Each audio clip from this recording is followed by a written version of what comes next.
برای دیدن بیشتری مطالب اسلامی کانال یوتیوبی ایمان صلات را سابسکرایب نموده زنگوله را فشار دهید.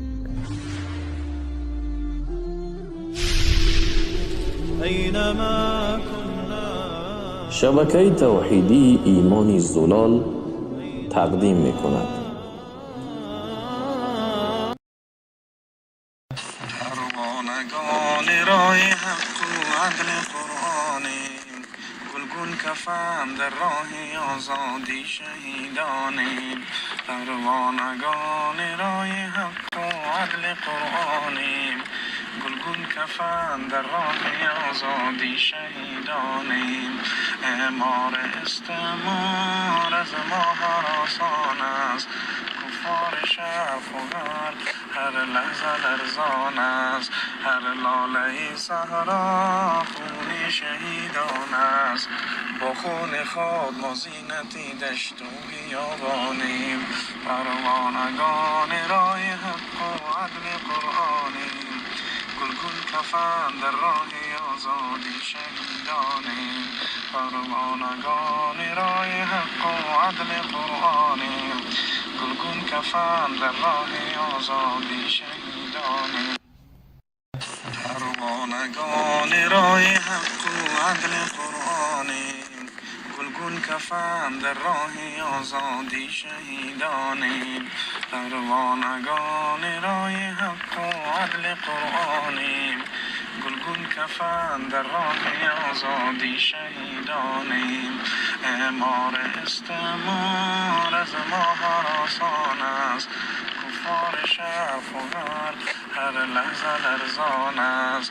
هر لاله صحرا خون شهیدان است، با خون خود ما زینتی دشت و بیابانیم. پروانگان راه حق و عدل قرآنیم، گلگون کفن در راه آزادی شهیدانیم. پروانگان راه حق و عدل قرآنیم، گلگون کفن در راه آزادی شهیدانیم. يا رب لي ظن جميل وافر قدمته وامشي به يسعى معي. آخرین کاری که دشمن ممکن بر ما بکنه است که ما را بکشه. آرزوی ما هم است که در راه الله کشته شویم.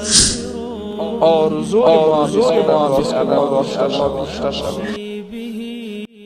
يسعى معي كل الذي يرجون فضلك، كل الذي يرجون فضلك أمطروا. حاشاك أن يبقى هشيما مربعي. يا رب لي ظن جميل وافر قدمته وامشي به يسعى. جوانی است که دینش را، عقیده اش را، اندیشه اش را خودش انتخاب کرده، بدور از تأثیر محیط، بدور از تأثیر خانواده، بدور بلکه خانوادهشون رو آزاد گذاشته که خودش انتخاب بکنه.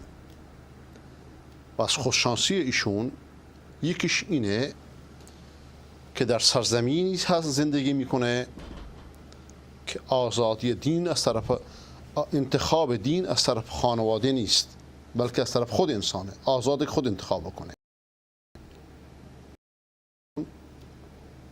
چند سالی است که الان خودش توضیح میده که چند سالی است که دینش را خودش انتخاب کرده، از منجلاب خرافات کنار کشیده و به توحید و به سنت و به قرآن چنگ زده. و امیدوارم که خداوند آقای سلطان را که اصالتا ایرانی است، مناره هدایتی برای جوانان ایران بگردونه.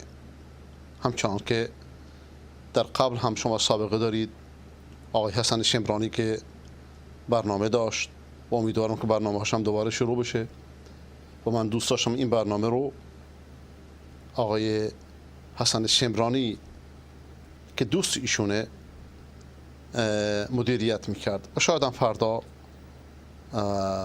یا روز دیگه انشالله که این برنامه رو ایشون 2 نفری با هم دیگه اداره بکنند و پیش ببرند. آقای سلطان در این برنامه خیلی خوش اومدید در تلویزیون وصال فارسی و ما خوشوقتیم که یک جوان روشن دل و روشن ضمیر و واحد را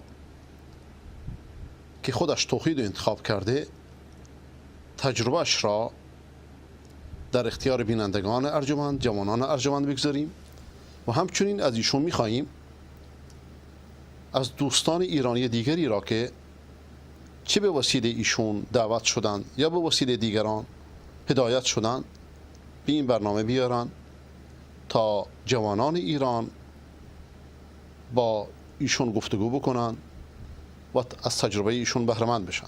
آقای سلطان خیلی خوش آمدید. سلام و رحمت الله و برکاته. اولین سوال من اینه چطور شد شما که از یک محیط ایرانی بودید، نمیگم شیعی برای که یه موقع خدا نکرده کسی احساس اهانت نکنه، چطوری شد که خودتون خرافات رو کنار زدید، متدین شدید و موحد شدید؟ اولین تجربهتون یا اولین جرقه از کجا آغاز شد؟ بسم الله. من از اول شروع کردم خوندن قرآن. از اول یه قرآن برداشتم. بعد از 19 سال، بعد از 18 سال از زندگی قرآن کریم رو بلند کردم و شروع کردم خوندن. بعد از یه مدت که خوندم تمام کردم قرآن رو در لغت انگلیسی و گفتم به خودم که این قرآن فقط صدا میفرسته به مردم، به ناس و به کل به همه مردمان که بیاین به اسلام. و اسلام چی هست؟ من قبلا نمیدونستم اسلام چی بود و بعد از یه مدتی که شروع کردم خوندن فهمیدم که اسلام اون اسلامی نیست که مردم به من گفته بودن و فهمیدم که اسلام فقط بعد خدا رو بپرسیم و بعد لا شریک نداره الله.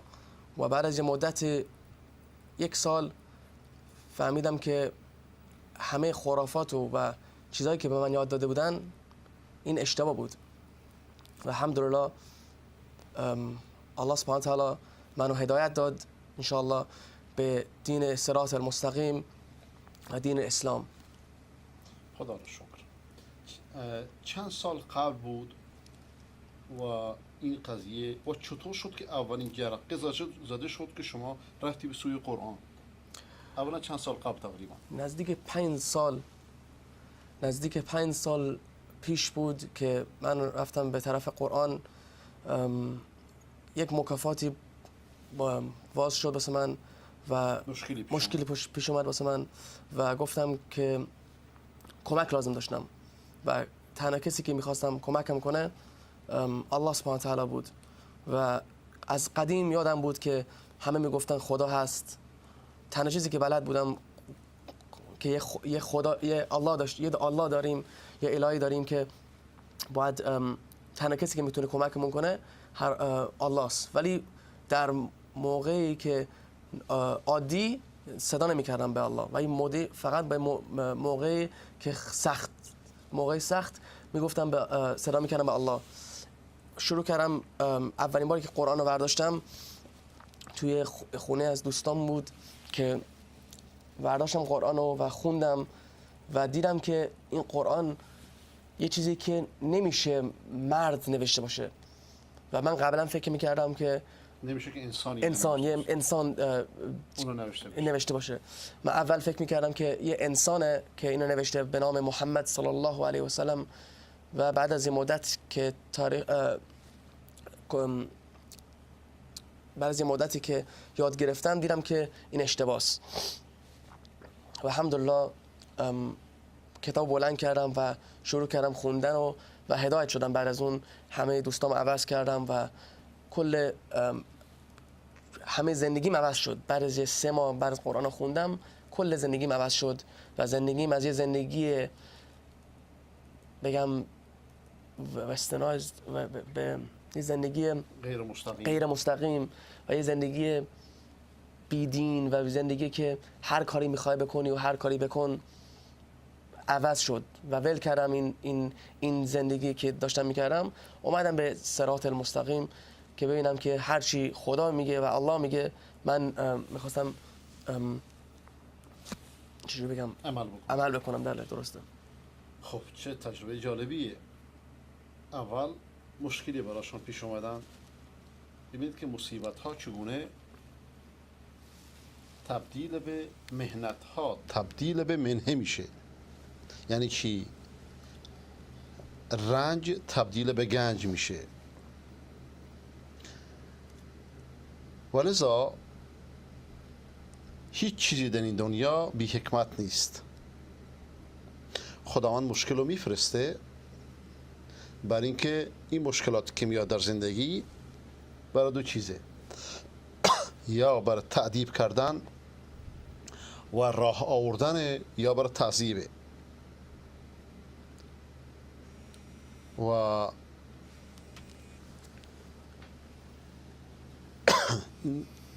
یه تلفنی هستش مثل خیلی الو جانم. سلام علیکم جناب استاد. سلام بر شما جناب. من رو ایر هستم. رو ایر هستی شما جناب استاد؟ بله بله. من میتونم بعد برنامه باهاتون تماس بگیرم؟ من از کرمانشاه تماس بگیرم استاد؟ بله بعد از برنامه میتونی. با عرض معذرت.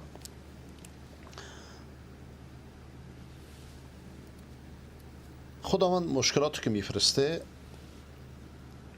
یا مشکلاتی که میاد برای که انسان رو متوجه کنه، متنبه کنه. مشکلی اومده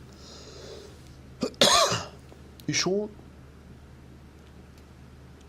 از این مشکل چطوری به استقامت رسیده. قرآن رو برداشته، خدا رو خونده، بعد از اون زندگیش عوض شده،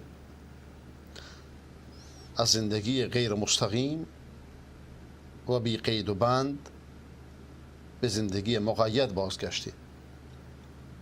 شاید شما اولین بار که چهره ایشون رو ببینید فکر نمی کنید که بچه تهرانی با این محاسن و با این لباس باورتون میشه. چطور که زندگی انسان با اسلام عوض میشه و این همون چیزی است که دشمن اسلام میترسونه. بعد از اینکه هدایت شدید به اونم به وسیله قرآن، افراد هم تاثیر داشتند، افراد، گروه ها، جماعات، افرادی که اینجا دعوت میکنن، هیچ کدوم اینا تاثیر داشتند؟ منظورتون که از تاثیر رو من داشتن یا من اونا تاثیر نه، خودتون ابتدا که اومدی به سراغ قرآن. بله. افراد هیچ کدوم، یا اینکه مستقیم تر شدید شروع کردید به نماز خوندن، روزه گرفتن و بقیه کار دینی رو انجام دادن، هیچ فردی هم تاثیر داشت؟ به مردم، به خود من. یعنی مردم بیان با من حرف بزنن. آره. خیلی ها بودن، خیلی ها از همه جا اومدن، از همه مذهب، همه جور اشخاص اومدن، از غیر مسلمون درست و غیر دین و از اهل تشیع و از کسایی که خرافاتن. خیلی از خرافات ها اومدن و میخواستن یک چیز خیلی مهمی واسهشون بود که منو از این دین بزنن اون ور. شما از دین دور کنن. خیلی چیز بزرگ. اول که دیندار نبودید باید کاری نداشتن. وقتی که دیندار شدید همه به طرف شما اومدن شما رو به طرف خود بکشن. از همه جور، از مال، از زن، خانم میگفتن زن بس میدیم، پول میدیم، همه جور اشخاص که منو از این صراط المستقیم و از اسلام کامل بزنن اون برتر. درست. و الحمدلله بعد از خیلی خیلی دعا و خیلی نماز هر کاری کردیم که بپرسیم هر وری درسته من میخوام برم اونجا. و الحمدلله بعد از مدت 6 ماه فکر کنم استقام شدم و مستقیم شدم به دین اسلام و گفتم که هر چی خرافات هست گذاشتم کنار الحمدلله و هر چی غیر از دین بود و غیر از سنت بود، سنت محمد صلی الله علیه و سلم و غیر از هماهنگای محمد صلی الله علیه و سلم بود من میذاشتم کنار و فقط به قرآن و سنت چنگ زدیم. الان 5 وقت نماز میخونید؟ درسته. تا میتونی هم در مسجد نماز میخونید؟ درسته 5 وقت دارم. گفتین دوستانتان که کار مهمی کردید اینه که از محیط بدی که بودید زود فاصله گرفتید تا مستقیم شدید. همون آن روز رمضان بود و همون موقع رمضان گفت خیلی آمدن از همه جور، همه دوستای قدیمم و از خانم و از مرد زنگ میزدن کار داشتن با من، همش میخواستن منو بیارن از به طرف خودشون بکشن. چرا اسلام، چرا قرآن، چرا نماز میخونی؟ این از یه طرف و از اون طرف اون که غیر از مسلمان بودن و از یه طرف دیگه میگفتن چرا این اسلام، چرا اسلام ریش، چرا اسلام نماز 5 وقت تو مسجد و چرا این و چرا اون و از همه جور اومدن و الحمدلله فهمیدم که این شخصایی که بودن که حسود بودن و الله سبحانه تو قرآن میگه که مردم حسود میشن بعد از که بیان به دین اسلام. درست. تو سورة بقره میگه که مردم حسود میشن و میخوان شما رو بکشن اونور. درست. میخواید تلفن‌ها رو بگیریم یا اینکه میخواید ادامه بدیم حرف زدن؟ ان شاء الله تلفن‌ها رو بگیریم. سلام بر شما، بفرمایید. سلام علیکم. سلام بر شما، بفرمایید. سلام. آقای ملازاده جانم بفرمایید. ببخشید این علایه خیلی زنگ زد به شما موفق نشد، میشه جواب اینو بدین؟ فعلا که با موضوع الله یاری نیست آقا، ما الله یاری بر ما ارزشی نداره که جوابشو بدیم. الله یاری و شیطان یاری و الوات یاری و این اکر نکره هایی که سربازان شیطانند بر ما ارزشی ندارن. اگر هر جا کسی که ببخشید اینجوری حرف میزنم، اگر هر جایی که اوی بشنوه سنگ بندازه، سنگ قیمتش میشه طلا. دقت میکنین؟ وقت ما اضافی نیست. اگر راست میگن علماشون، مراجعشون بیان وارد مناظره بشن به شرطی که قرآن درست بخونن، فقط همین، هیچ شرط دیگه هم نداریم. آقای قزوینی یه صفحه قرآن بخونه، آقای هدایتی یه صفحه قرآن بخونه، آقای خامنه‌ای رو نمیگی، نمیدونم سیاستمداران رو نمیگی. این همه مفتخور در قوم نشسته یه نفر رو پول بدند و مستش کنند، یک الواتو که انسان خجالت میکشه تو یک روی میز باش بشینه، انسان باید به خودش احترام میذاره. ای بسا ابلیس آدم روی هست، پس به هر دستی نباید داده دست. دقت میکنی؟ و شما موضع بنده رو میدونی.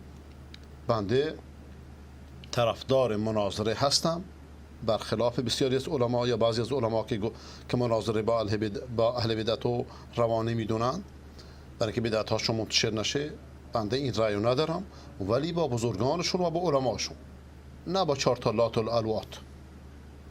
به هر حال این برنامه بنده نیست. الان ما مهمانی داریم، مهمانی که خودش از خرافات کنار کشیده، دست رد بر سینه بیدینی و بددینی زده. اگر دوست دارین از ایشون سوال بکنید بهتره. سلام علیکم، بفرمایید. سلام علیکم. سلام رحمت الله. استاد محترم خسته نباشید. سلامت باشید.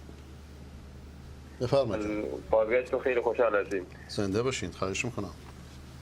سلامت باشید.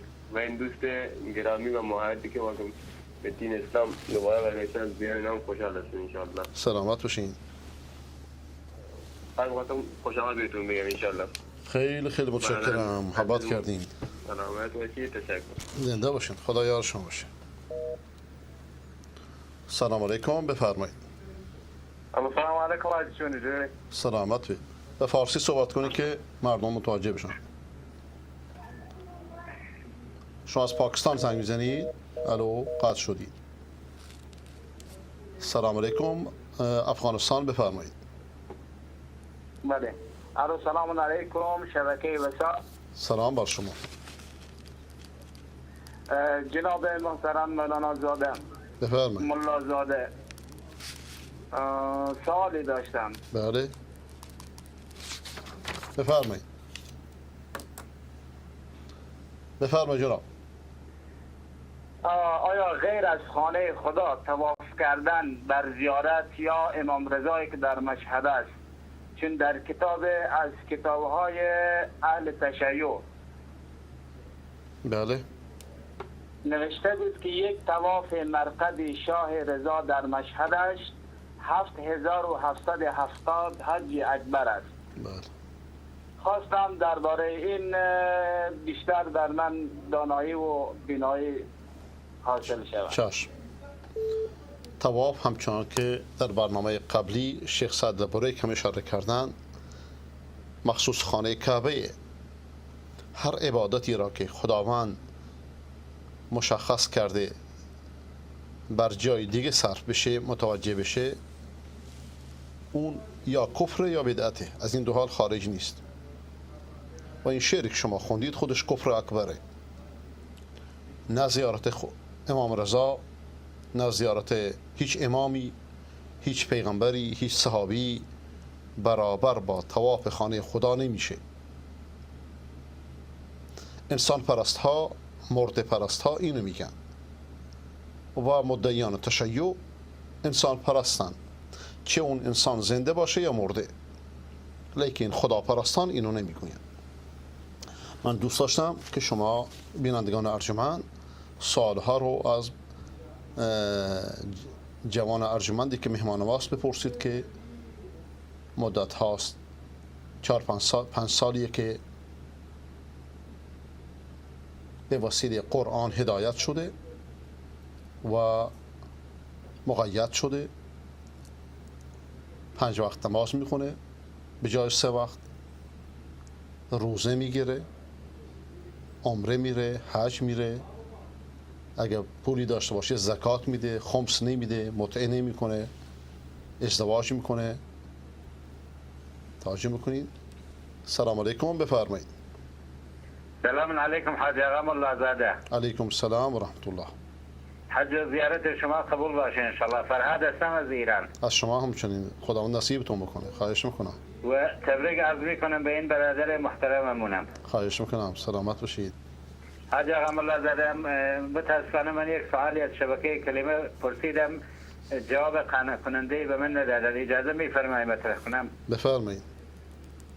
وقتی که حضرت معاویه صلحنامه را با حضرت حسن رضی الله عنهما انجام دادن، حضرت حسن شرایطی براشون گذاشتن که به سنت پیغمبر و به قرآن و سنت و به سنت خلفای راشدین عمل کند. بعد حضرت معاویه به وعده خودشون وفا کردن. میگم علت این که به وعده خودشون وفا نکردن چی بود؟ خیلی ممنون، از تلویزیون گوش میکنم. سلام. خدا نگهدار. خدا نگهدار شما. اون چرا که معاویه بهش انجام ازش سرباز زد این نبود، طوری که ابن حجر هیثمی هم نقل میکنه و اینو بنده انشاءالله که در جلسات آینده که راجع به قیام حضرت امام حسین توضیح خواهم داد به امید خداوند.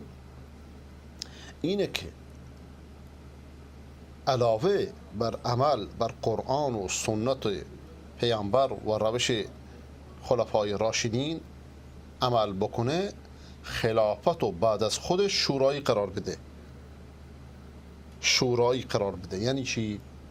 یعنی همچنان که خلفای راشدین بر مبنای شورا انتخاب می شدن و شورا هم نسبت به زمان تغییر میکنه، مهم و مشورت مردمه، مهم رضای مردمه، مهم اینه. وسیلهش اسلوبش تغییر میکنه و این چیز دیگریه. معاویه بنا به اجتهاد و نصیحت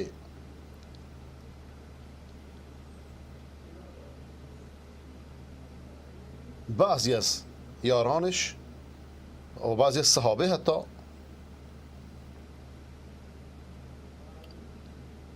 و یزید و ولی عهد خودش کرد.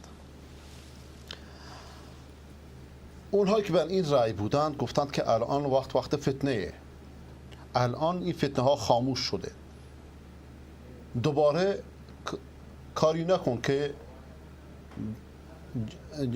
جنگ و فتنه شروع بشه، یزید و خلیفه خودت کن و تمام کن کارو. این کار اشتباهی بود نسبت به شرایطی که در این زمان ما میبینیم، لیکن در اون زمان یک اجتهاد بود، یک رأی بود.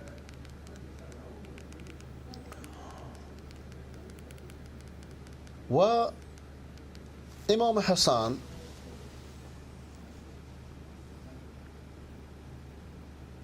که فوت کرد، امام حسین دیگه بیعت نکرد، چون از ابتداش موافق با صلح نبود. از ابتداش موافق با صلح با معاویه نبود، ولی روش امام حسن بهتر بود، از خونریزی زیادی جلوگیری کرد و اینو در چند جلسه آینده امیدوارم که من توضیح بدم بیشتر.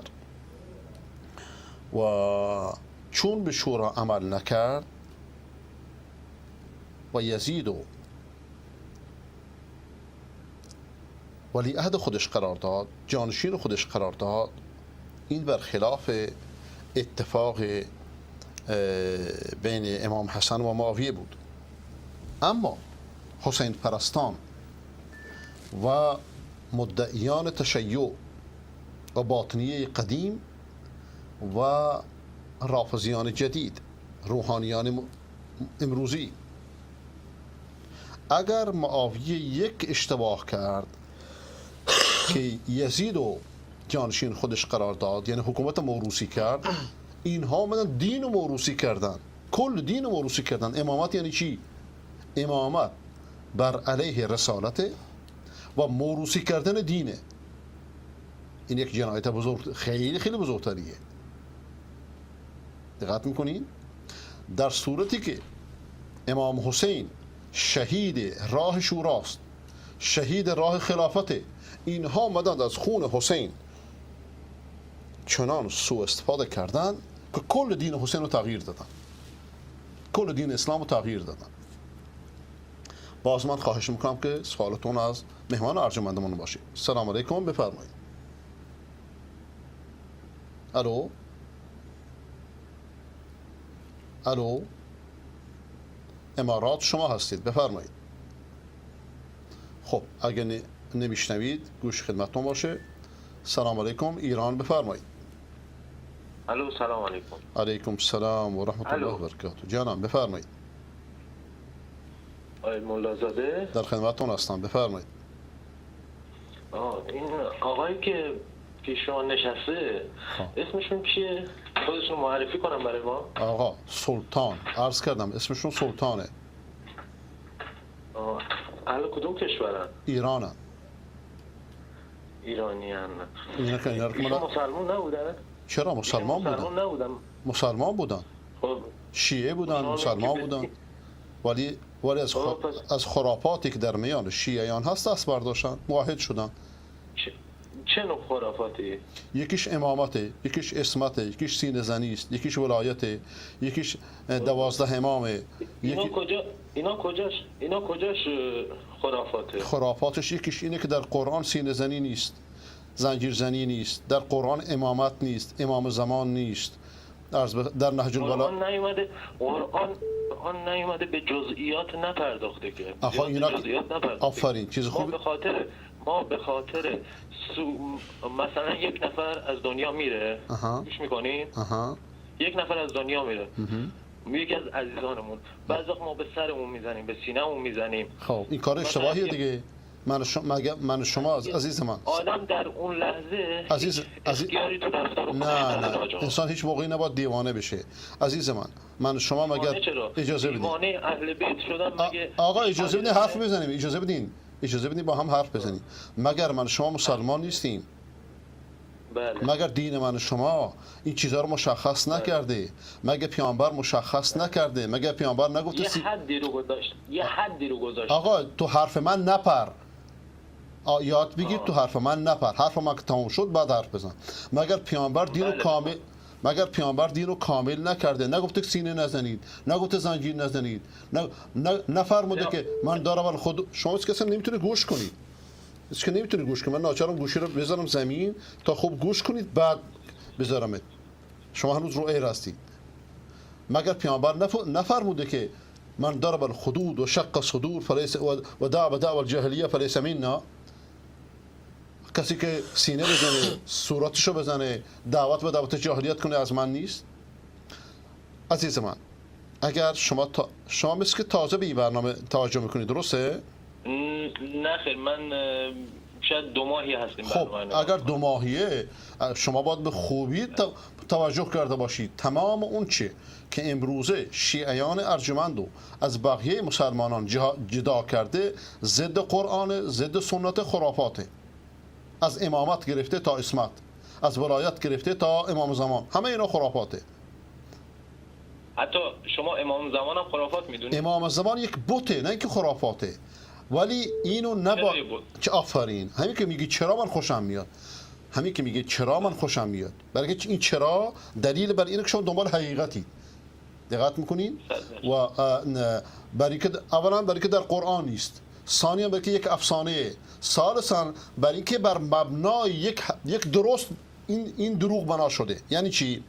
یعنی پیامبر راجع به مهدی که یکی از علامات قیامت احادیثی گفته، سخنانی گفته.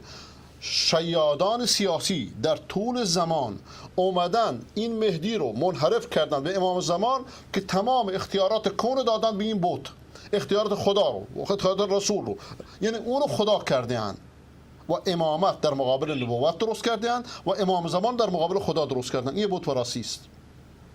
خب ببخشید، این شما یعنی تمام 12 امام ما رو چیز میکنین دیگه؟ رد میکنم؟ نقض میکنین؟ نه نقض میکنین؟ نه اصلا و ابدا، بلکه 12 امامو 12 تا عالم بزرگ اهل سنت از اهل بیت میدونم که دوستیشون واجبه، دوستیشون از دینه، مثل بقیه اهل بیت پیغمبر. و اونها هم یه لحظه خواهش میکنم، یه لحظه اگه لطف کنید حرفامو قطع نکنید، حرفم تموم شد شما میگم بفرمایید. 12 امام همه از اهل سنت بودن، شیعه نبودن، همه از اهل سنت و جماعت بودن، تابع کتاب سنت بودن، دوستیشون واجبه. این بت ها رو انسان ها که بت میکنن. یعنی چی؟ الان عیسی رو عیسویان، عیسی پرستان بت کردند. آیا عیسی بت بوده یا یه پیغمبر اولوالعزم؟ عیسی علیه السلام، من از شما سوال میکنم، عیسی علیه السلام آیا بت بوده یا یک پیغمبر اولوالعزم؟ یه پیغمبر اولوالعزم. آفرین بر شما، احسنت. ولی عیسی پرستان اونو بت کردن، عیسی پرستان اونو خدا کردن. این گناه عیسی چیه؟ توجه میفرمایید؟ الان امروزه اگر بعضی ها یزید رو خدا کردن، بعضی ها علی رو، یزیدی ها بعضی رو علی رو خدا کردن، علوی ها و همچنین امامیه اثناعشریه علماشون و هکذا. این بت پرستی ها، انسان پرستی ها، قبر پرستی ها در طول تاریخ ادامه داشته. ولذا یکی از دعاهای صریح و روشن پیغمبر اسلام چیه؟ ای خدای من از فتنه قبرها نجات بده. دعای روزانه شون. این گناه مردمه. و اما گناه مردم، گناه مسلمانان که قرآن در میانشونه به نام آل بیت بیان بت درست کنن، امام زمان درست کنن، بیشتر از دیگرانه. چرا؟ برای که تورات و انجیل اینا تحریف شده، به زبان اصلیشون باقی نیست. اما مسلمانان بیاد بت پرست بشن، قبر پرست بشن، امام پرست بشن، بارگاه پرست بشن، این گناهش خیلی بیشتره. قرآن در میانشون چنین بلاهای گرفتار بشن، این گناهش بیشتره. بفرمایید. خب پس شما میگین که ما نباید، اگه قرار ما کسی رو زیارت نکنیم، درسته؟ یعنی میشه که یک نوع نقض میکنین. شما اینو نقض میکنین، درسته؟ نه ببین زیارت اگر گوش کنین دیگه، من هیچی نگفتم، شما حالا باید گوش کنین. چشم. بعد یعنی ما به زیارت اهل قبور میریم، زیارت اهل قبور میریم، یعنی اینکه نباید این کار انجام بدیم. یعنی ما وقتی که میریم به زیارت امام رضا نباید بریم. چرا؟ چون شما اینو نقض. بعدش نکته دوم، بعدش اینکه این عین اونو میمونه که ما به سر اهل قبور ما میریم، پدران ما، مادران ما که در قبرستان ها خوابیدن و به خواب ابدی رفتن، ما نباید به زیارت اونا هم نباید بریم، یعنی به اهل قبور نباید بریم. شما اینجوری میفرمایید؟ نه اینو نمیگم. الان اجازه بدید که بنده صحبت دیگه حرف شما. نه اجازه بدید جناب، من واسه شما احترام قائلم به خاطر اینکه عالم بزرگی هستیم، ولی باید صحبت‌های منم گوش کنید. الان شما صحبت کردید، خب اگه اجازه بدی بنده با شما وارد گفتگو بشم، اگه میخواید صحبتتون رو بکنید که بعداً جواب بدم، هر جور دلتون میخواد. آره من صحبتام چون پول تلفن زیاد میشه. حق دارید بفرمایید. بعد این شما میگین که مثلا ما نباید زیارت اهل قبور بریم یا مثلا بارگاه بریم، شما اینو نقل کردین تو گفتگوهاتون، من اینجوری استنباط کردم و به زیارت پدر مادران ما نباید بریم و بقیه مسائلی که شما فرمودیم. بعدش یه آقای قبل این زنگ زدن گفتن که امام رضا رو طواف کردن، نمیدونم درسته یا غلطه، ولی امام رضا رو نمیشه طواف کرد چون یه طرفش بسته است برای آقایون و نمیتونن طواف کنن چون یه طرفش بسته است و خانم‌ها و آقایون جدان. این آقایی که اینجوری حرف زده اشتباه صحبت کرد. ایشون شعری رو نقل کرد. ایشون نه کاری ندارم، ولی در کل که نه یعنی اشتباه نکرد. ببین ایشون غایبه، نباید در کل نه ایشون شعری رو نقل کرد که گناه اون نیست، گناه شاعره. بفرمایید. بعدش ببینید نمیشه کسی رو از یک مذهبی به مذهب دیگه روی آورد. ایناش آورده که پهلوان نشسته. چرا نمیشه آقا مسلمان کافر میشه؟ بیوگرافی اون آقا رو در بیاریم، گوش کنین آقای محترم اجازه بدید. بیوگرافی اون آقا رو باید در بیارین. مسائلی که ببین دلایل باید شما قبول دارین که دلایل باید با مدرک ثابت بشه، درسته؟ عزیز من شما چرا اینجوری فکر میکنی؟ اجازه بده من قطعت کنم، یعنی سخن تو قطع کنم. مسلمان کافر میشه، کافر مسلمان میشه، شیعه سنی میشه، سنی شیعه. شاید از ذهن شما این نمیگنجه؟ شما که انسان بسیار عاقلی هست معلوم میشید. آقا آیت الله برقعی الان اجازه بدید من از اهل تشیع بدم میاد. عزیز من اجازه بدید شما فکر میکنید که ایشون بیوگرافیش باید در آورد. خب این چه ربطی بیوگرافی داره؟ آقا عقیده سابق شوهل کرده اومده عقیده دیگه جانم حتما از یه چیزی بعدش اومده. نه از خرافات بعدش اومده دیگه، از شرک، از خرافات، از به جای خدا را خوندن، علی خوندن، اینا بعدش اومده. اینا فطرتا هر انسان عاقلی باید بعدش بیاد.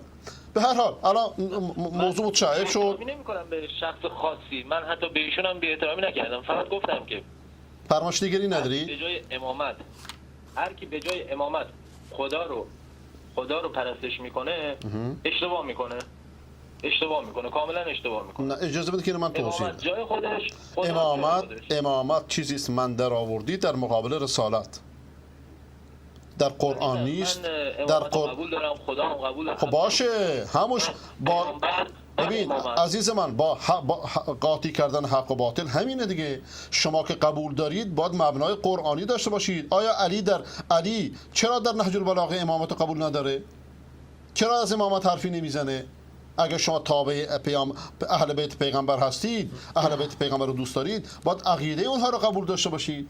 چرا علی قبول نداره؟ امام رضا قبول نداره؟ امام حسن قبول نداره؟ امام حسین قبول نداره؟ شما قبول دارید؟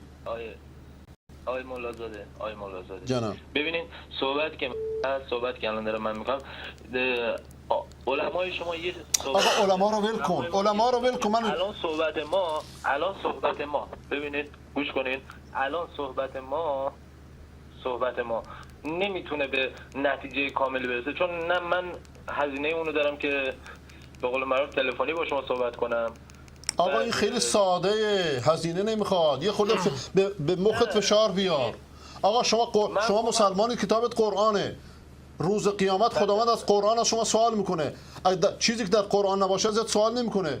قرآن و سنت پیغمبر، چون قرآن دستور داد. در قرآن نه حرفی از امامته، نه از عصمته، نه از ولایته، نه از امام زمانه، نه از رجعته. تمام عقایدی که صفویه درست کرده به نام تشیع در خارج از قرآن آورده، مبنای سیاسی داره. دوران صفوی همین حضرت حسن هم شکل گرفته.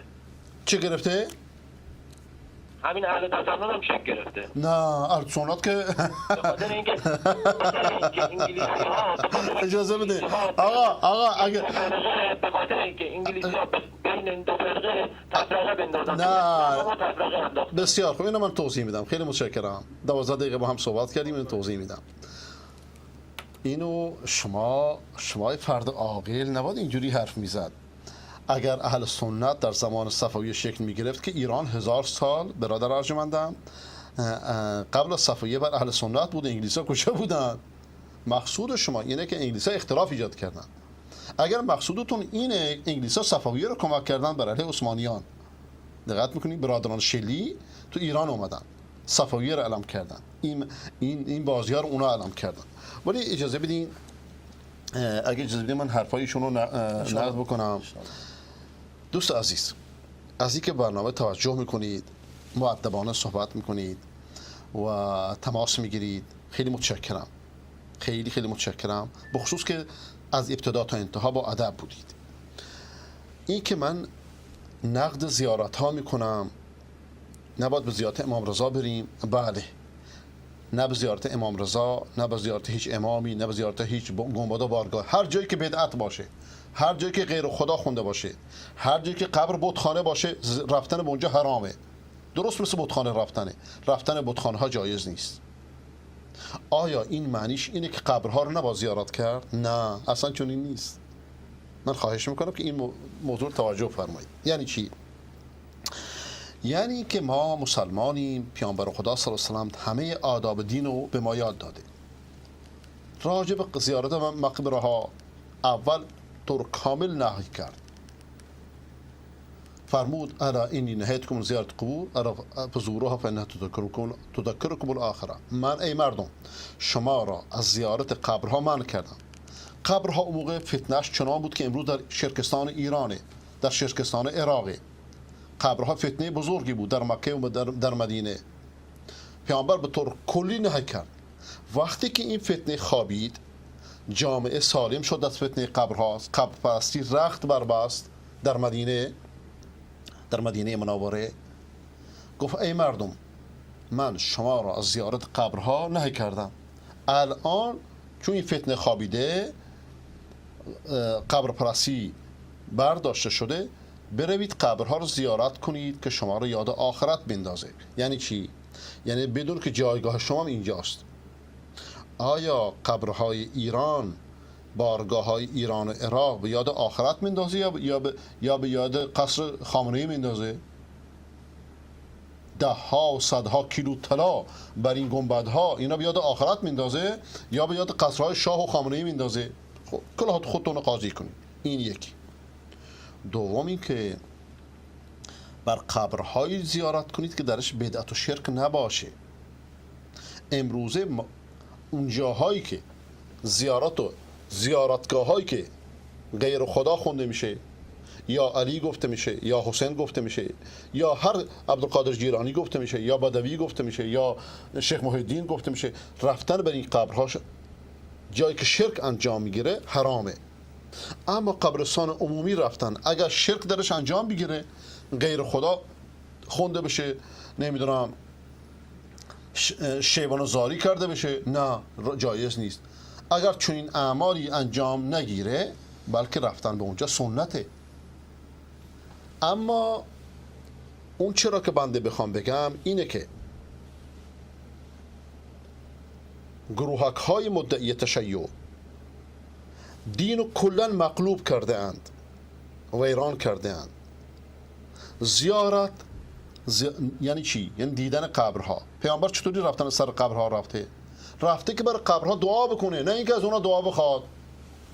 مسلمانان صدر اسلام در قرنهای اولیه همشون بدون استثناء، از آل بیت و غیر آل بیت، وقتی بر سر قبرستان می رفتن بر اونها دعا می کردن. همون دعایی رو که پیغمبر خدا فرمود السلام علیکم یا اهل دیار المؤمنین انتم السابقون و نحن بكم لاحقون ان شاء الله. سلام بر سرزمین مؤمنان، شما از ما سبقت گرفتید و ما ان شاء الله به شما ملحق میشیم. خدا باید برشون دعا کرده. خب آیا امروزه بسیاری از خرافیان، اونایی که سر قبرها میرن، از بر مرده ها دعا میکنند یا از مرده ها دعا میخوان؟ امروزه مرده ها خدا شدن. امام رضا خدا شده، امام علی خدا شده. مغیره بن شعبه، همون کسی که به معاویه نصیحت کرد که یزید و جانشین خودش قرار بده، امروز قبرش میدونی کجاست؟ قبری رو که به نام قبر علی، قبر مغیره بن شعبه، علی قبرش رو مخفی کرد. مردم یا شیعیان به خصوص میرن بر سر این قبرها، از مرده ها کمک میخوان. اینها مرده ها رو خدا کردن. بت پرستی همینه، شرک همینه، ضلالت همینه، گمراهی همینه. اینو چه شیعه انجام بده بده، چه سنی انجام بده بده. این عمل چه در افغانستان رخ بده بده، شرک، چه در ایران شرک. و همیشه هر موقع، همیشه وقتی که استعمار اومده، این غیر خدا پرستی و مرده پرستی در میان مسلمانان رایج شده. پس حرف منو متوجه باش برادر ارجمندم، رفتن بر سر قبرها و دعا کردن بر اونها سنته و دعا خواستن از مرده ها شرک و بدعته. طواف امام رضا شما میگید درست نیست، یک طرف زنانه یک طرف مردانه. آقا تاکسی ها رو جوری گذاشتند که یه طواف بشه. هواپیما وقتی میره اونجا طواف میکنه. از این شرکا بالاتر چیه؟ میگنم داخل هواپیما میگن که شما الان طواف قبر امام رضا میکنید. این شرکی است که ابو جهل و ابو لهب هم نمیکردند. دقت میکنید؟ اما این که شما میفرمایید که نمیشه کسی رو مذهب دیگری خون، این حرف از شما عاقل خیلی بعیده. چرا؟ برای که مسلمان کافر میشه، ممکنه بشه دلش سیاه بشه، کافری دلش روشن بشه، مسلمان بشه. یک نفر شیعه بود و ممکنه سنی بشه. این آقا جلوی ما شیعه بود و سنی شده، به سنت پیغمبر چنگ زده. و ممکنه یک سنی به من گفتند که در نیکشهر در کجا یه مولای رو پول دادند و شیعش کردند. همه اینا ممکنه. متاع کفر و دین بی مشتری نیست. یکی را این، یکی را آن پسندد.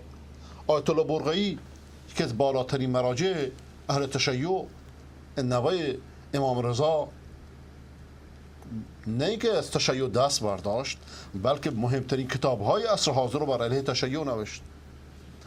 تشیعی که امروزه هست در میان شما هستش برادر ارجمندم، تشیع صفویه. یعنی این عقاید صفویه در ایران رایج کرد. رفتی به اهل بیت نداره. اهل بیت بدون استثناء همه اهل سنت بودن، اهل قرآن بودن، اهل توحید بودن. الان امروزه چه شیعه و چه سنی بعد از خرافات دست برداره، مثل ایشون به قرآن چنگ زده، به سوی قرآن بیاد. شما در این مورد حرفی دارین؟ موضوعی میخواین صحبت کنین؟ مطلبی میخواین بگین یا اینکه تلفن دیگه بگیرن؟ بهترین نصیحتی که به مردم میتونم بگم که برگردن به قرآن و قرآن رو وردارن و بخونن و همه چیزایی که مردم میگن، علما میگن، همه کسایی که میگن بزنن کنار اگه غیر قرآن باشه. یک عالم نیست اگه غیر قرآن حرف بزنه. یک عالم غیر قرآن حرف بزنه، این عالم نیست.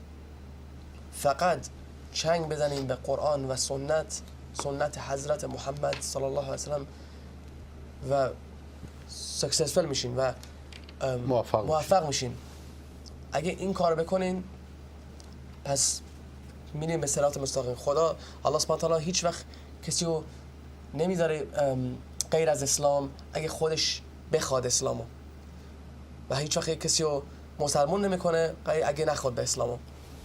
میدم به شما ان شاء الله. بله خواهش میکنم. به هر حال دوست عزیز، در همین عصر آیت الله برقعی، آیت الله خرقانی، آیت الله شریعت مداری، دانشمند مشهور احمد کسروی، دانشمند مشهور استاد قلمداران، تا حد زیادی دکتر علی شریعتی و دیگران از خرافاتی که صفویه به نام تشیع در ایران گذاشت دست برداشتن. و راه درست وحدت اسلامی همینه، راه اسلام درست هم همینه. قرآنی که من شما رو جمع میکنه، قرآنی که من شما رو رستگار میکنه، اما شما میخوای بپذیرید، نمیخوای نپذیر، این به خودت مربوطه. من شاء فلیؤمن و من شاء فلیکفر. دقت میکنید؟ و این به ما اصراری نداریم. وظیفه ما ابلاغ، وظیفه ما اینه که راه روشن رو همونطور که قرآن بیان کرده به شما بگیم. اختیار با خودتونه. یکی شراب دوست داره، یکی آب گوارا، شربت گوارا دوست داره، یکی شراب مست کننده دوست داره. ولی در روز قیامت شما مؤاخذه میشید که چرا به عقل خودت عمل نکردید، به قرآن عمل نکردید، چرا به خرافات چنگ زدید، چرا عبادت‌های من درآوردی قبول کردید. عبادت درست اونی که قرآن گفته باشه، اونی که پیامبر گفته باشه، نه اینکه صفویه درست کرده باشه، آل بویه درست کرده باشه، این آخونده که اون آخونده درست کرده باشن، یکی ولایت فقیه بسازه، یکی امامت بسازه، یکی اسمت بسازه. همه اینا بازی‌های سیاسیه. سوال دارم. بله بفرمایید. یک سوال به اهل تشیع دارم، به کسایی که خرافات باور دارن. یک سوال مهم، این سوال مهم که چرا مردم گریه میکنن و سینه میزنن و کله میشکنن و همه کار میکنن واسه امام حسین رضی الله عنه و چطور واسه حضرت محمد این کار نمیکنن؟ این یک سوالیه که همیشه من میپرسم. چطور واسه حضرت محمد صلی الله علیه و سلم نمیکنی این کارو هر وقت مرد، روزی که مرد، و واسه امام حسین رضی الله عنه؟ سوال بسیار مهمیه. این سال جواب نداره. جوابش اینه که مردو کردین الله، انسانو کردین الله، و همین. این اشتباهی بزرگیه کسایی که خرافات باور میکنن. کاملا درسته. چرا برای محمد علیه السلام گریه نمی کنید؟ اگر سینه زدن خوبه، زنجیر زدن خوبه، نوحه خوندن خوبه، چرا برای کسی که این دین آورده این کارو نمی کنید؟ و برای که اون خودش نهی کرده، برای که دین محمد حامی داره. هزاران عالم، میلیون ها عالم در سراسر جهان حامی دین محمد هستند. سنت پیغمبر همچنان در میان مردم روشن و باقی است که قرآن در میانشونه. اما سیاوش را لباس حسین پوشوندن و به نام حسین دین رو تحریف کردن، این یک بازی شعبده بازان ساحران مجوسی است که در لباس صفویه و غیر صفویه انجام دادند. ما نباید با آلت دست دیگران بشیم، نباید آلت دست این سیاست مدار و سیاست مدار بشیم. سلام علیکم، بفرمایید. الو سلام علیکم. سلام بر شما. خسته نباشید آقای سلامت باشین. خواهش میکنم. خدمت مهمون گرامیتون سلام عرض میکنم، بهشون تبریک میگم. سلام و رحمت الله و برکاته. بله خواهش میکنم. بخشید آقای ملازاده، من از امارات زنگ میزنم. بله. هم تصویر تلویزیون خرابه، هم صداتون واضح نیست اصلا. تصویر تلویزیون خرابه. نه اجازه بدین شما اگر کس دیگه زنگ بزنه، دوست عزیز شما تلفن شخصی منو داری، زنگی بزنین. چشم اینو توضیح میدم. چند نظیر اصلا پارازیت داشت. اون ممکنه، اون پارازیت ممکنه، اون از ایران ممکنه پارازیت بدن، اون درسته. صدای خودتون یکم ضعیفه. اونایی که تماس میگیرن تلفنی خوبه صدا، ولی صدای خودتون یکم ضعیفه. نه اون خوبه چون میکروفون بالای تلفنه، خب به این خاطر. و اینو توضیح میدم. چشم، خیلی متشکرم. قربان شما، خدا خوشتون باشه. دوست عزیزی که از امارات زنگ بزنید خیلی متشکر میشم. بله حاج آقا صدا خوبه؟ الو. السلام علیکم و رحمت الله. السلام و رحمت الله. جناب پیش شما صدا خوبه؟ شیخ خوب هستین، مهمان دارم، تبریک میگیم، صدایتان خیلی خوب، تصویرتان خیلی خوب هستن. خیلی خیلی متشکرم. سلامت باشید. زنده باشین. خداحافظ. در عربستان صدا و تصویر خوبه. در امارات من فکر میکنم که خوب باشه. این دوست عزیز از امارات زنگ زد ولی احتمالاً از مشکل از تلفن خودشون باشه. با این حالی که از دوستان میخوام که در امارات از امارات زنگ بزنه و خبر بده. سلام علیکم، بفرمایید. الو جانم بفرمایید. سلام علیکم، شبکه وصال. جانم در خدمتتون هستم، بفرمایید. جناب مولانا خسته نباشید. سلامت باشین. با عرض سلام خدمت شما و مهمان محترمتون. خواهش و علیکم میکنم. السلام و سلامت. رحمت الله و برکاته.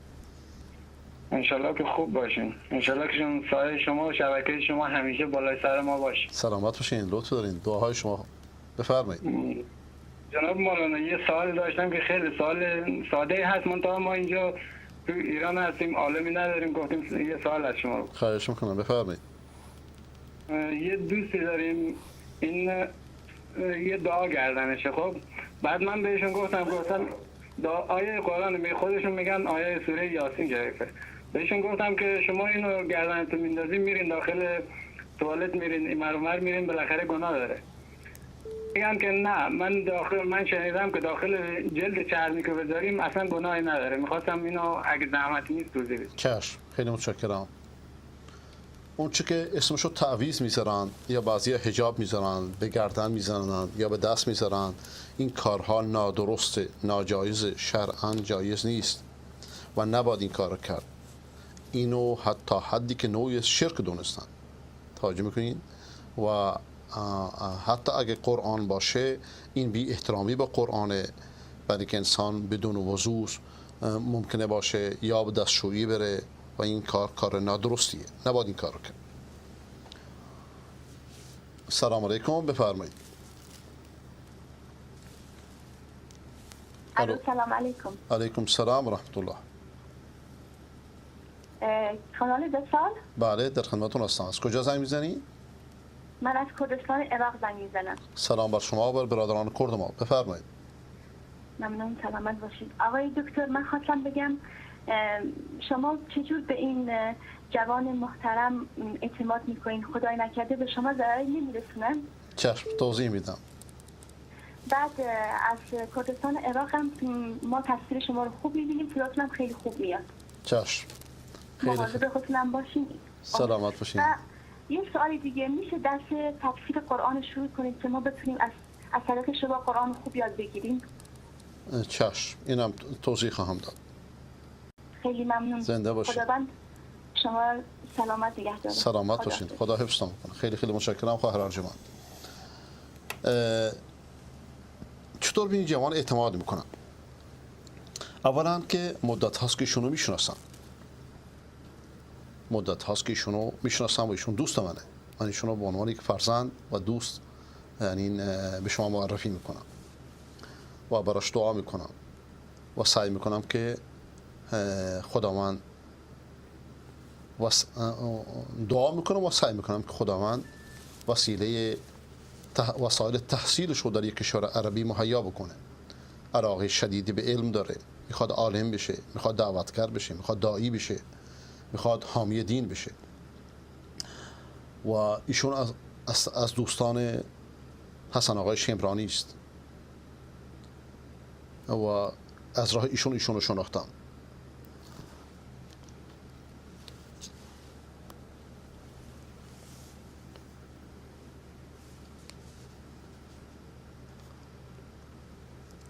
بله.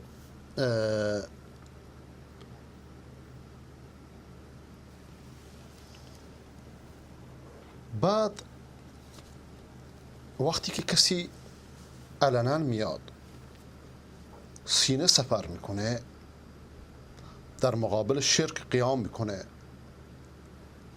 میاد در جلو تلویزیون، در جلو دوربین، این شجاعت خاصی میخواد. من چقدر از دوستان اینجا دارم که خرافات آخوندها را رها کردن، لیکن هنوز جرأت نمی کنند که بیان روی ایر، بیان روی پشت میکروفون یا پشت دوربین. باید چون این کاری رو تحسین کرد. البته شما چون خبر ندارید که من ایشون رو میشناسم، لذا این یعنی سوال شما از حرص شماست که خدا نکرده چیزی پیش نیاد. و ایشون رو در مساجد متعدد میبینیم اینجا و دعا میکنیم که خداوند روز بروز بیش از پیش ایشونو به قرآن و سنت نزدیک کنه. راجع به تفسیر قرآن امیدوارم که مشکلات یک کمی از ذره از مشکلات مادی ما حل شده، ذره‌ای، و لیکن مشکلات فنی ما هنوز حل نشده و ما به چند نفر نیاز داریم. یه نفر که فارسی عربی خوب بدونه، 2 نفر، 1 نفر، و این مشکلات فنی اگه حل بشه اتفاقا من میخوام 2 موضوع رو شروع بکنم. یکی تفسیر قرآن، یکی تصحیح تاریخ. این 2 تا ضروریه، ولیکن نگاه کنید دست تنهایی خیلی مشکله. مشکل اینجاست. یکی از دوستان نامه فرستاده، میگه اشک امشب شیخ عبدالفتاح خدمتی برای دفاع از مادر مؤمنان، ناموس پاک رسول الله صلی الله علیه و سلم، کسی که قرآن از او دفاع کرده مذهب صفوی ها را زیر سوال برد. خب السلام علیکم، امارات بفرمایید. الو جانم بفرمایید. سلام، خسته نباشید. سلام بر شما، زنده باشید. شما از امارات زنگ میزنید؟ بله، ارزان اگه میشه وصل کنید. نمیشم فقط خدمت آقای مولازاده بگیم خیلی هم تصویر و صدا خوبه. این آقای که زنگ زد دروغ میگه. آها، نه، بنده خودم مولازاده هستم. شما از اولین لحظه رو ایر هستید و خدا دروغگویان رو هدایت کنه. من خیلی خوشحالم که دارم با شما صحبت می‌کنم آقای مولازاده. همچنان که بقیه‌شین هستم و خیلی خوشحالم. حتما به مهمان گرامیتونم خیلی خوش آمد میگم. سلامت باشید. خیلی متشکرم از شما. با شما صحبت کردم. برنامه خوبتون ازم تشکر میکنم. همین که دارم میبینم واقعا همه ما اهل سنت، نه فقط اهل سنت، حتی تشیعی که تو امارات هستن، تو خلیج هستن، ما واقعا وقتی صدای شما رو میشنویم اصلا خیلی خوشحال میشیم. سلامت باشین. لطف دارید، محبت میکنید. سلام بر شما و بر بینندگان. یه سوالی دارم اگر هست که فقط میخواستم بدونم که زمان حضرت رسول هم ایشون تو نمازاش صلوات بر آلش هم میفرستادن یا نه؟ چشم. تو قرآن که اینطوری نیومده، بعدش شده و آل محمد های خودشون هم تو نمازاشون این میفرستادن. چشم. اینو میگم. تشکر از برنامه خود. قربان شما. خدا یارشون باشه. خیلی ممنون. خدا حافظ شما. اولا درود بر شما و بر بینندگان شیعه و سنی ما. من میدونم که بینندگان شیعه این برنامه اگه بیشتر نباشند کمتر از اهل سنت نیستن. شیعیان منصف زیادن. اما در قرآن درسته. در قرآن فرموده که یا ایها الذین آمنوا صلوا علیه و سلموا تسلیما. بر محمد درود بفرستید. خب درود بر آل محمد نیامده و بر اصحاب محمد نیامده و بر ازواج محمد نیامده، لیکن در روایت های درست هم بر آل محمد آمده، هم بر اصحاب محمد آمده، هم بر ازواج محمد آمده. همه اینها وارد شده و خود رسول خدا صلی الله علیه و آله همچنان که جبرئیل بهش آموخته درود بر خود و بر آل خودش فرستاده که همون درود ابراهیمی است، صلوات ابراهیمی است. اللهم صل علی محمد و علی آل محمد کما صلیت علی ابراهیم و علی آل ابراهیم انک حمید مجید. لیکن فریب و مکر و نیرنگی که فرق بازان و مذهب تراشان درست کردن اینه که آل محمد را مختص به چند نفر کردن؟ 12 نفر. دقت میکنی؟ با وجودی که پیامبر خدا میفرماد که نسل من تا قیامت قطع نمیشه، همه نسب ها قطع میشه جز نسب من، یعنی آل محمد. این آل محمد رو 12 نفر کردن. این جنایت بزرگیه. اینا همه بازی سیاسیه. سلام علیکم، بفرمایید. الو جانم بفرمایید. سلام علیکم آقای مولازاده. علیکم السلام و رحمت الله. حال شما خوبه؟ سلامت باشین. بفرمایید. ما از برنامه شما خیلی خوشم میاد. لطف دارید. برنامه شما رو نگاه میکنم، برنامه شما خیلی خوبه. ما همیشه نگاهش میکنم از بلوچستان. این بنده خدا زنگ برد میگه تصویر خرابه. تصویر هم در بلوچستان ایران خیلی خوبه. صدای شما از حرفای شما، سخنان شما خیلی خوشم میاد. خدا حفظتون کنه.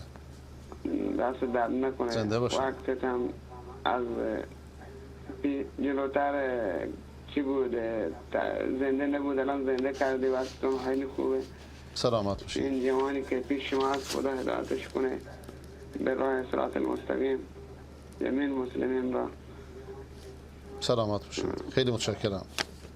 دست درد نکنه. خیلی قربان شما. سلامت باشین. اون آقا که این حرف زد یا اینکه خودش مشکل داشت یا اینکه می‌خواست مشکل ایجاد بکنه. بله، این برادر فرزند ما که اینجاست، خداوند هدایتش کرده. بگی خداوند بر هدایت ثابت قدمش کنه، مزید هدایت بهش بده. مقصود شما اینه. شکر خدا که برنامه زنده دوباره بعد از مشکلات متعددی شروع شد. امیدوارم که بقیه مشکلاتمون رو خدا حل کنه. و بعضی از دوستانی که اینجا هستن ما دعوت و همکاریشون میکنیم، متاسفانه راضی نمیشن و خیلی باعث تأسفه. و همچنین ولی خداوند ان الله طیبون، خداوند اون چرا که در راه خدا باشه خداوند کمک میکنه. اون خدایی که ما رو تا اینجا رسونده به آینده هم میبره. دقت میکنی؟ توکل ما بر خدا زیاده و هرچی رخ بده منو سعی میکنم که اون چرا که مفیده در اختیارتون بگذارم. سلام علیکم. امارات بفرمایید. سلام علیکم. علیکم السلام و رحمت الله. سلام علیکم. سلام علیکم. بفرمایید جناب. خیلی خوش آمد میگم به شما. منصرف که برنامهتون زنده هست و به مهمان عزیزتون و تصویر خیلی هم عالی هست و صدا و تصویر همین خیلی میگه. زنده باشین. همین میخواستم زنگ بزنم براتون بهتون ابلاغ بود. خیلی خیلی متشکرم. زنده باشین. خدا یار شما باشه. سلام علیکم. بفرمایید. سلام و رحمت الله. بفرمایید جناب. من میخواستم با آقای مولازاده صحبت. بنده مولازاده هستم. شما رو ایر هستید. بفرمایید. آقای من جناب از جمهوری قزاقستان برای شما تماس میگیریم. از قزاقستان؟ بله. بله. بله. بله. و خیلی از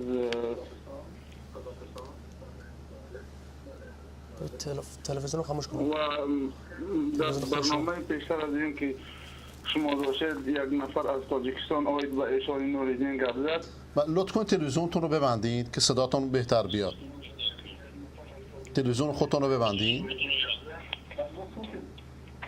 خیلی خوب، من بستم تلویزیون. بله بفرمایید. بله. و قبل از این که شما نسبت به ایشان نوریدین گپ زنید خوبتر میشد که ایشان نوریدین تماس کند برای شما که ما اینجا خیلی با هدایت افتیم. الحمدلله که مثل ایشان نوریدین و دیگرها علما داریم. نه این سید نورالدین، ایشون گفت سید نورالدین. خب نه اون میخواست اون که به زبان عربی گپ زد این سید و لفظ تاجیکی ایشان. و بخشش میپرسم از شما که عرض سلام به این جوانی که نزد شماست و میخواستم یک سوال برای اون که پرسم 5 سال باز این هدایت یا این اسلام مشرف شد در ایران است یا که نه در شهرهای غیر ایران؟ نه در لندن. ایشون در لندن زندگی میکنه. اگه در ایران می بود و از تشیع دست برمی داشت که اعدامش میکردن. بله. ما فقط اینا میخواستیم. ولی موضوع اولش ببخشید، موضوع اول شما رو من متوجه نشدم. شما راجع به سید نورالدین گفتید که مقصودتون چیه؟ بیشتر میتونید توضیح بدید؟ ما که در قزاقستانیم، در قزاقستان تقریبا 40,000 ممکن بیشتر از فارس زبان‌های تاجیکستان هستند. آها. خب و ما متوجه شدیم که شاید اون مردی که با زبان عربی گپ زد سعید ایشان را سعیدا با زبان تاجیکی نه فقط ایشان را مثل سعید. نه ایشون میگفت که همین آقای نورالدین لباس سیاه میپوشه، در عاشورا میره، محرم سینه میزنه یا یه چیز شبیه این، سینه نمیگفت میزنه، میگفت که معاویه رو لعنت میکنه. بعد یه نامه دیگه به من اومد که ایشون اصلا شیعه شده، ظاهرا میگه من حنفی ام. خب و کسی این درسته یا نه به نظر شما؟ میبخشید فقط ما میخواستم منم اینو متوجه میخواستم بشیم که نه تنها ایشان نورالدین همه وقت این گپ به نسبت اون میشد، بعد اون که وای امر معروف سر میکند از پشت من گپ نزنید تا چون از من سوالش نهید. ایشان نورالدین هم سایدهای زیادی دارند، توی هر یک ساید که ایشان نورالدین دارید با اون متن هم صحبت شد.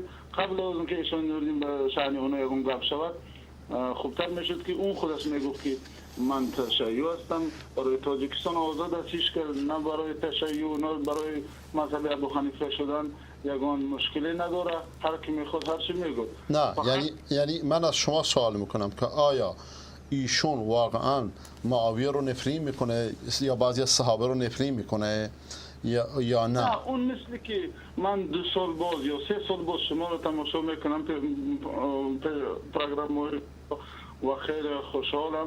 حاضر است که 3 ساعت هر تا این مهمانی پیش حاضر شده، پیش از این بود اون عرب هم گوش کردیم، زبان عربی الحمدلله اینجا خواندیم، ولیکن اون جمعاً فقط میگه که اون کسی که به قتل مثل شما به قتل دست دادن حسین لعنت خدا به اون، ممکن این رقم شنیده باشد، نه خصوصا به معاویه. نه این که حتی ابن تیمیه میگه که لعنت بر قاتلان حسین و بر کسی که بر قتل حسین راضی بشه. این که مشکلی نیست، ولی معاویه حسین خیلی میخواستم در این سبب شما رو نقطه نظر شما بشنوم، لیکن این سوالی که اون داد این پشتی سر ماند و جواب نه خانی نشده ما و میخواستم الحمدلله که شما یکم گپ در این باره نبودید، ولی ایشان نورالدین یکی از علمای اهل سنت است، اون بود در ایران مهاجر شده بود، اون این گپ را هم هر چند باری که مشکل میشد میگه که من ایران بودم، من الحمدلله شیعه نیستم، که خوبتر میشد بعد این شما رو شنویده ممکن که ایشان نورالدین با شما تماس برد یا ممکن اون سایت مراجعت کنید.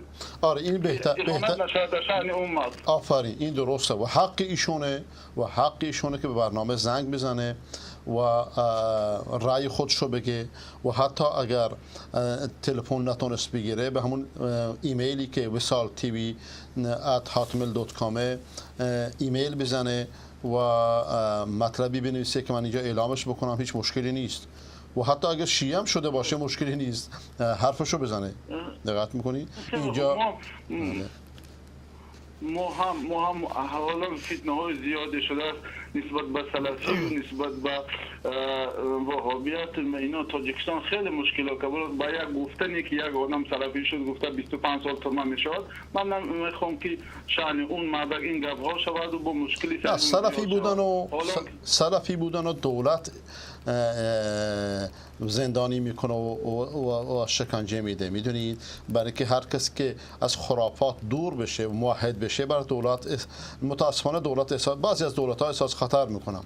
این یک سلفی بودن یا سنی بودن یا اون چرا که در ایران اسمش وهابی میذارند بودن، این یک فتنه نیست، این بازگشت درسته به دینه. اما این موضوع دیگریه. به هر حال اگر آقای سید نورالدین خواست که موضوع خودشو مشخص کنه، شما میتونید سلاما رو بهشون برسونید و بگین که برنامه یا زنگ بزنه یا ایمیل بزنه اگه خواست، اگه نخواست که هیچ. خیلی متشکرم از شما.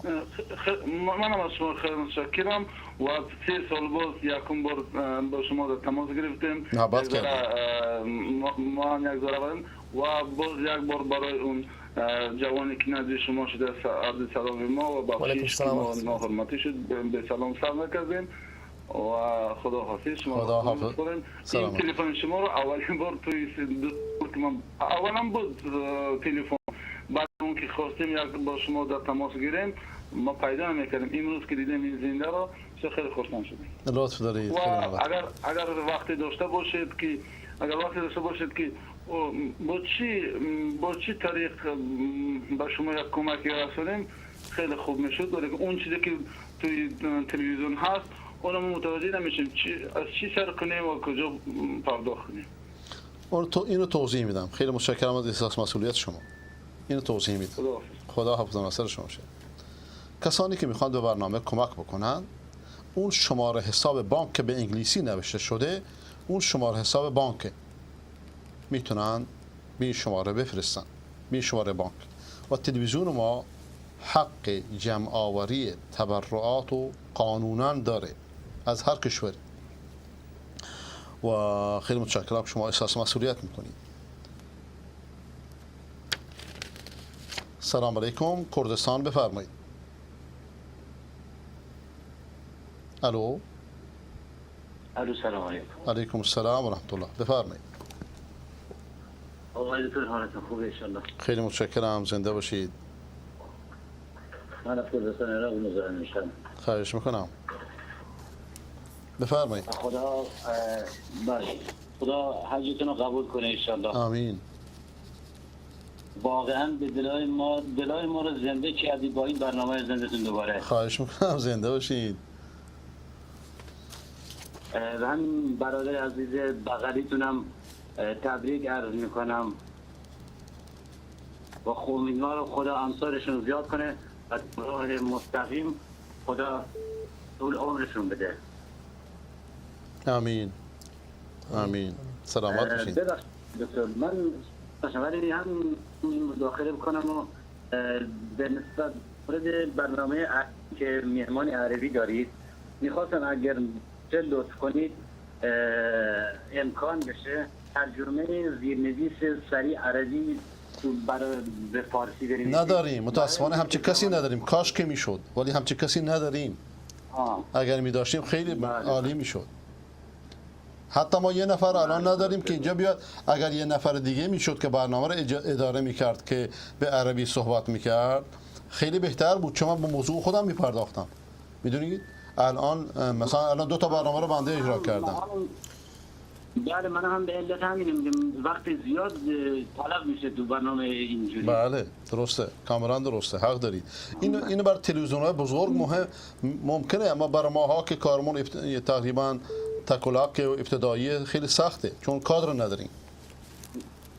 درسته. خدا قوتتون بده. آمین. ما شما قبل از اینکه شما تحصیل ببرید مکه من مزاحم شدم چند روزی قبل از اینکه شما برید و یه قولی هم به من دادید. من خودم گفتم که مریضم محتاج دعا. یادم شما را فراموش نکردم. شما را و کسانی رو که دعا خواستن نه در عرفات، نه در مشعر الحرام، نه در منی، مزدلفه، خانه کعبه، همه جا براتون دعا کردم و خدا شما رو شفا بده. خدا قبول کنه. قربون شما. خیلی خیلی ممنون. دوباره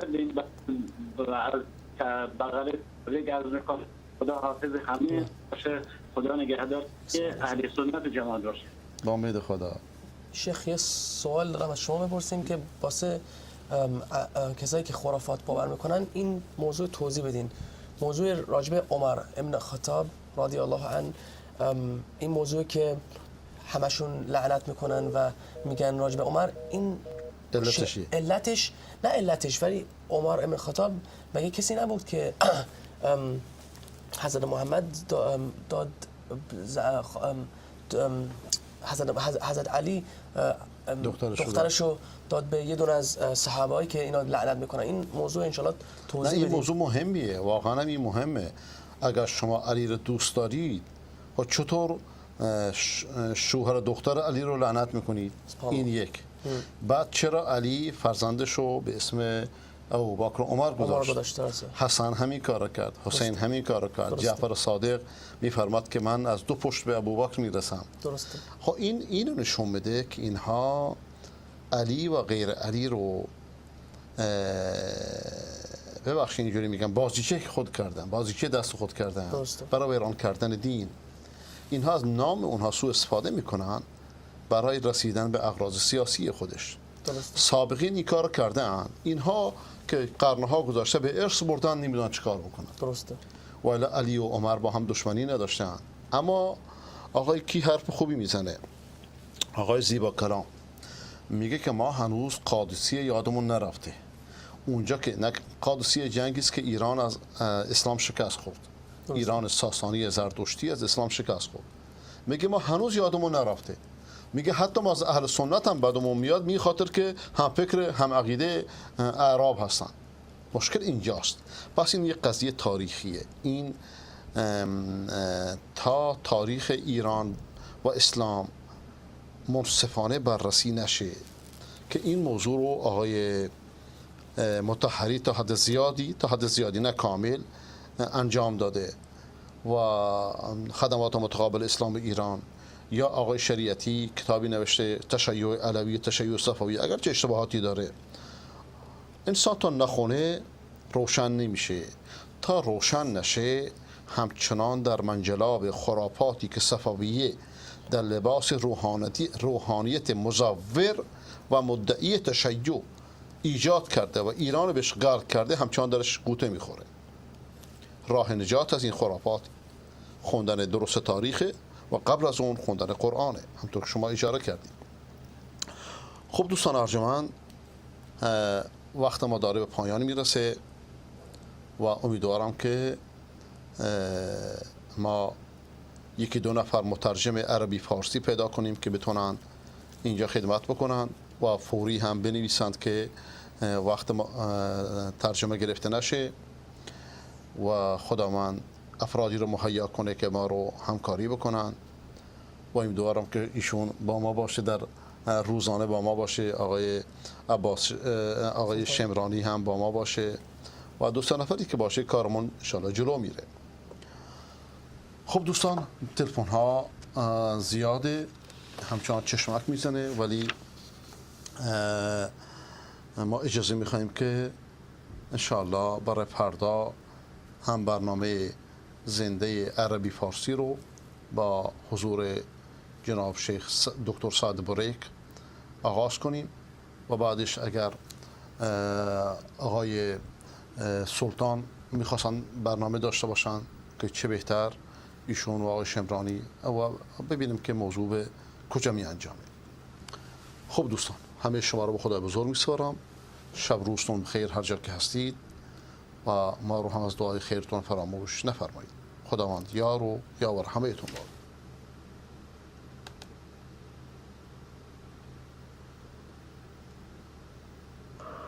عجب رسمیه رسم زمونه، قصه باد و برگ خزونه، میرن آدما از اونا فقط خاطره هاشون به جا میره. لایو نیستیم. عجب رسمیه رسم زمونه، قصه برگ و باد خزونه، میرن آدما از اونا